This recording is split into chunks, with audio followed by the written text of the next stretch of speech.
Hey guys, Ivan here, and in today's video we got a couple of really interesting bodybuilding updates. The first one is, let's say, some breaking news about Derek Lunsford. Well, actually, I shouldn't say breaking news because Phil Heath and manager Matt broke this news on the Jay Cutler podcast a couple of days ago. It was on my channel as well, but it wasn't official. I made a video and I put a question mark in it. This time around, it's more official, let's put it that way.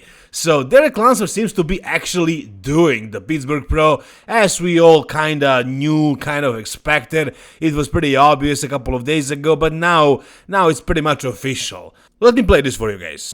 Is Derek Lunsford doing Pittsburgh Pro?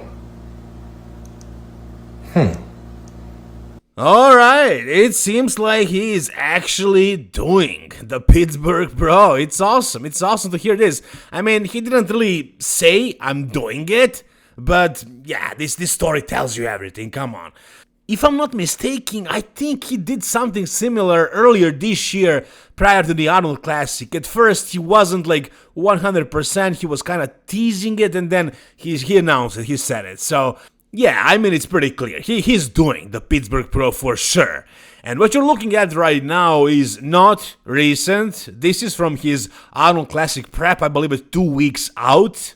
But he posted this today. I guess he's trying to make a point that his legs are better now. Better this year than they were last year. They definitely are better. He definitely made progress in them. So it's gonna be difficult for anybody to stop him at the Pittsburgh Pro, including, of course, Nick Walker and Martin Fitzwater. Do I think this is gonna be an easy win for Derek? Well, I don't know, guys. I mean, before the Arnold Classic, we were all kind of like, he has a new coach, and his new coach is Chris Aceto. And Chris Aceto is kind of known for doing his peak week protocols a little bit more aggressively. Like, he's trying to really nail that peak, to really hit that perfect balance between the fullness and the dryness, and sometimes he gets it right. And when that happens, when he actually nails it, you'll look much better before the actual peak week. But it's a risky play, you know. He's kind of trying to get it right, to balance, to push and pull, you know, fullness, dryness, and sometimes he nails it, but sometimes, you know, he misses. And with Hunter Rambert, who was Derek's former coach, it's a lot different, you know. He's always playing it safe. So if you are really good at 1 week out, you're going to end up looking the same on stage, really good as well. But if you are not really good at 1 week out, he won't change you too much. So that's kind of like what these two coaches are known for, their styles. Me, personally, I prefer the Aceto approach. That's the way I do my peaks.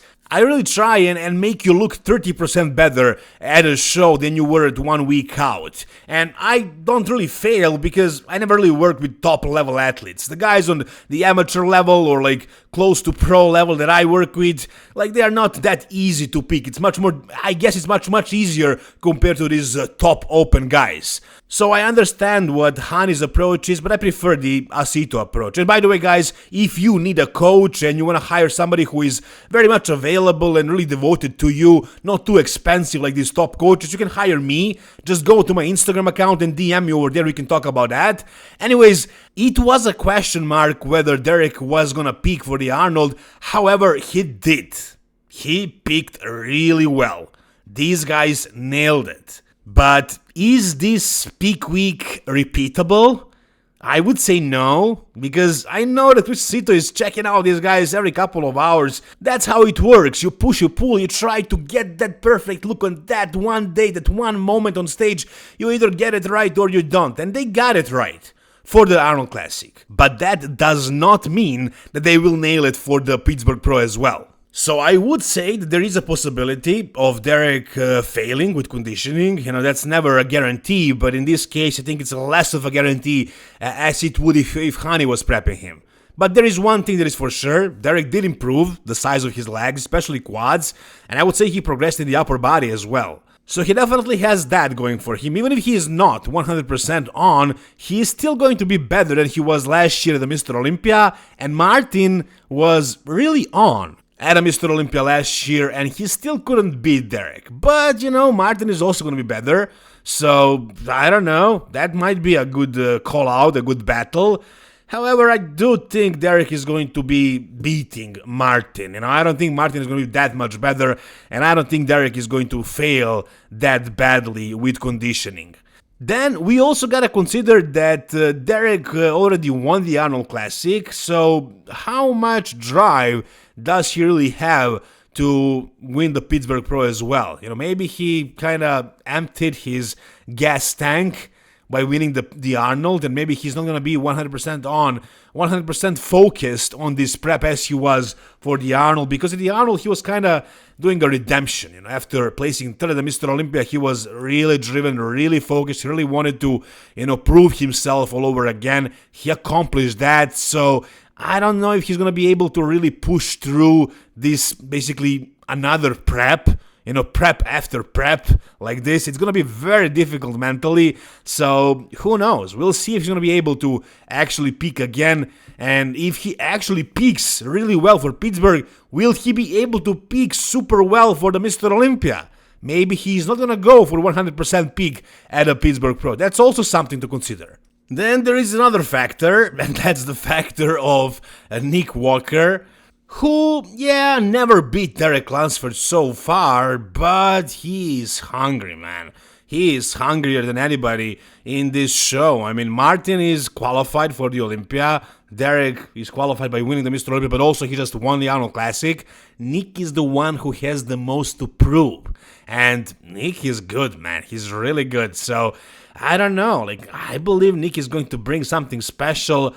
Can Nick's absolute ultimate best form ever be good enough to beat a very good Derek Lunsford? That's a good question. That's a video, basically. That's a whole video, a comparison video. We're gonna talk about that furthermore for sure.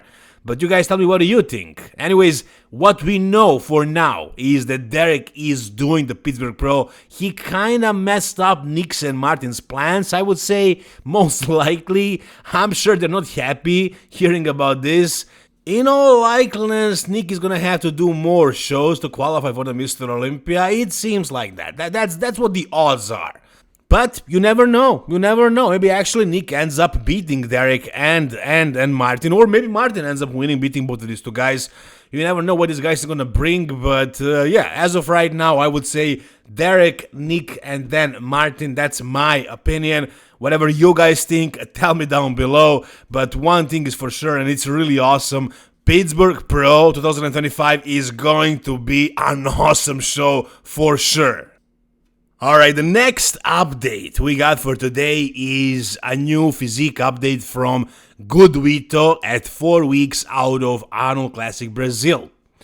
We can see two things right here. First of all, his conditioning for 4 weeks out, it's good, man. It's really good for sure.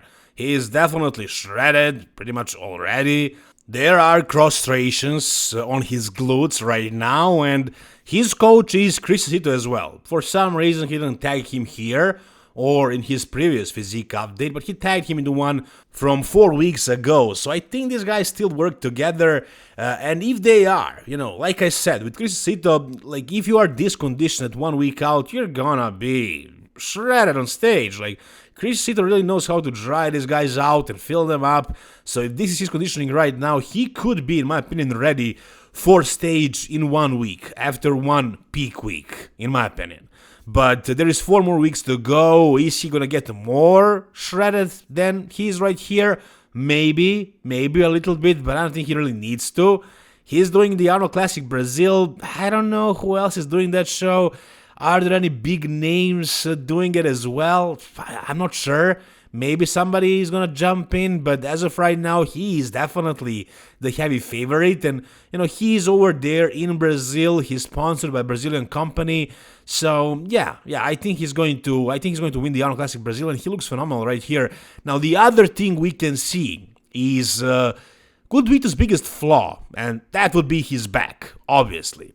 However, it's a back lat spread shot. It's not the back double bicep. So it's really difficult to assess whether he made progress or not, because he has the width in the back. And the guys who are really wide through the shoulders, they look good in the back lat spread. For example, let's take Kim Williams. But in the back double bicep, it's a different story. And Good Vito's back double bicep was the biggest issue of his last year. And I would say the only issue, the only weak pose that he has. Other than that, everything else is crazy on this guy. Here's also the physique update he posted a couple of days ago. I mean, he is known for his freaking massive quads, huge legs, everything in his front, upper body as well. Wait a second, actually. I know he had a surgery on it recently, and it was gone, but I don't know. Is this an older photo, or is this the way his belly button looks right now after the surgery? I think his hernia was bigger before, so yeah, I think this is recent. Yeah, I think I think so. And here is this photo from his off-season, where he compared last year and this year, and the difference is drastic.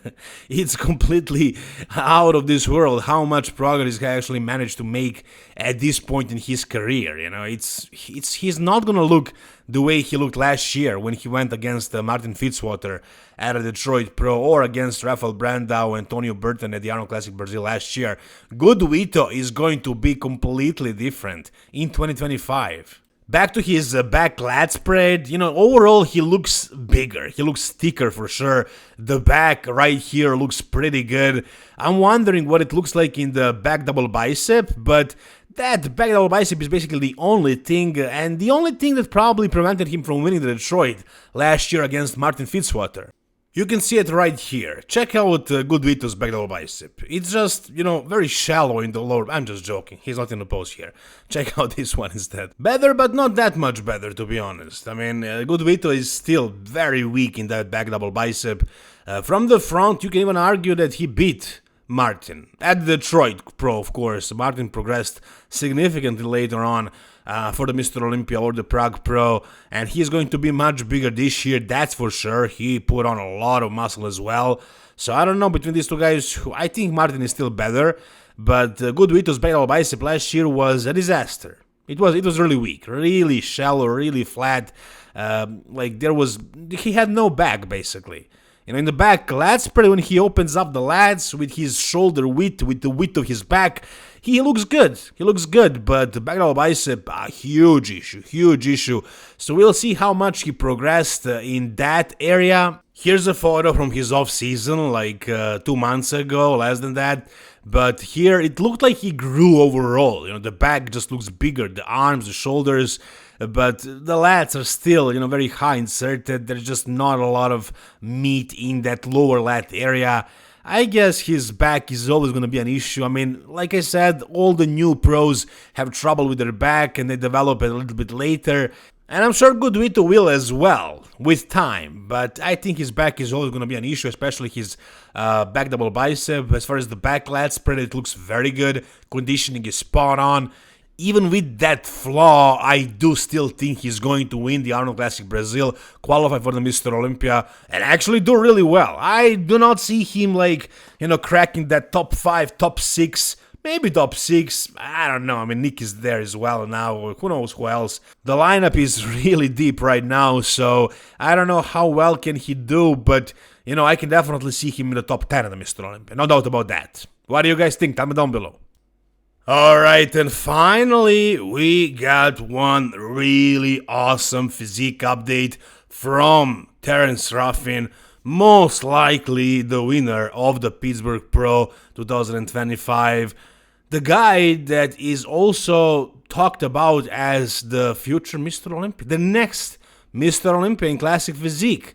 A lot of people actually have him beating Mike Sommerfeld and winning the Mr. Olympia. But if you take a look at this guy, like, right now, he's not exactly ready for the stage. He's close, but he has 7 weeks more to go. However, right now, like, comparing him to Mike Sommerfeld, they are similar height. They're both short guys. Maybe Terence is a bit shorter, maybe not. Maybe they're the same height, something like that. What Terence has going on for him is the classic shape. I think everybody will agree that Ruff Diesel is more classic than Mike. I'm not saying he is the best classic physique competitor in the world, not necessarily. I'm saying he's more classic, meaning he's more aesthetic. He has more of that aesthetically pleasing, let's just say, classic shape. We all know what classic is, even though it's difficult to describe it, because you can say classic is whatever the judges award. If they award Mike Sommerfeld, then that's what classic is. It's not what Wesley Wissers has or somebody else. But we can all agree that there are guys who are more classic than the other guys, and I would say that Terence is certainly more classic than Mike Sommerfeld. Both of these guys are amazing posers. I would say Mike is really good at what he's doing, but I mean, guys, Ruff Diesel is probably the best poser in the last 10 years, including the open bodybuilders as well. He's one of the best posers of all time, I would say. One of the top 5, probably.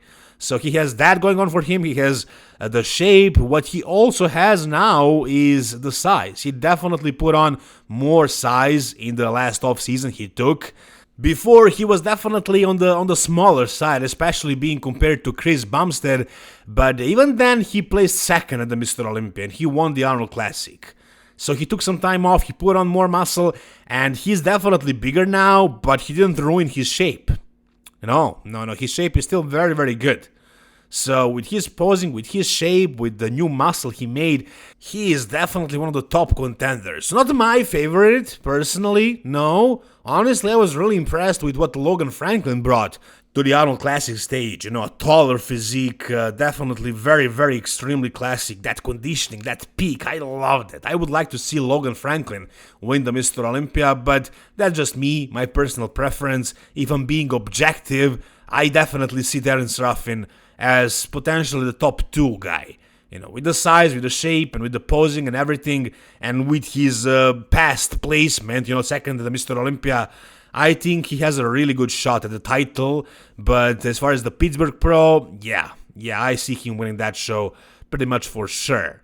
What do you guys think? Tell me down below in the comment section. If you guys enjoyed this video, give it a thumbs up. For more videos like this, guys, subscribe to this channel. Thank you so much for watching. See you soon. All the best, and bye-bye.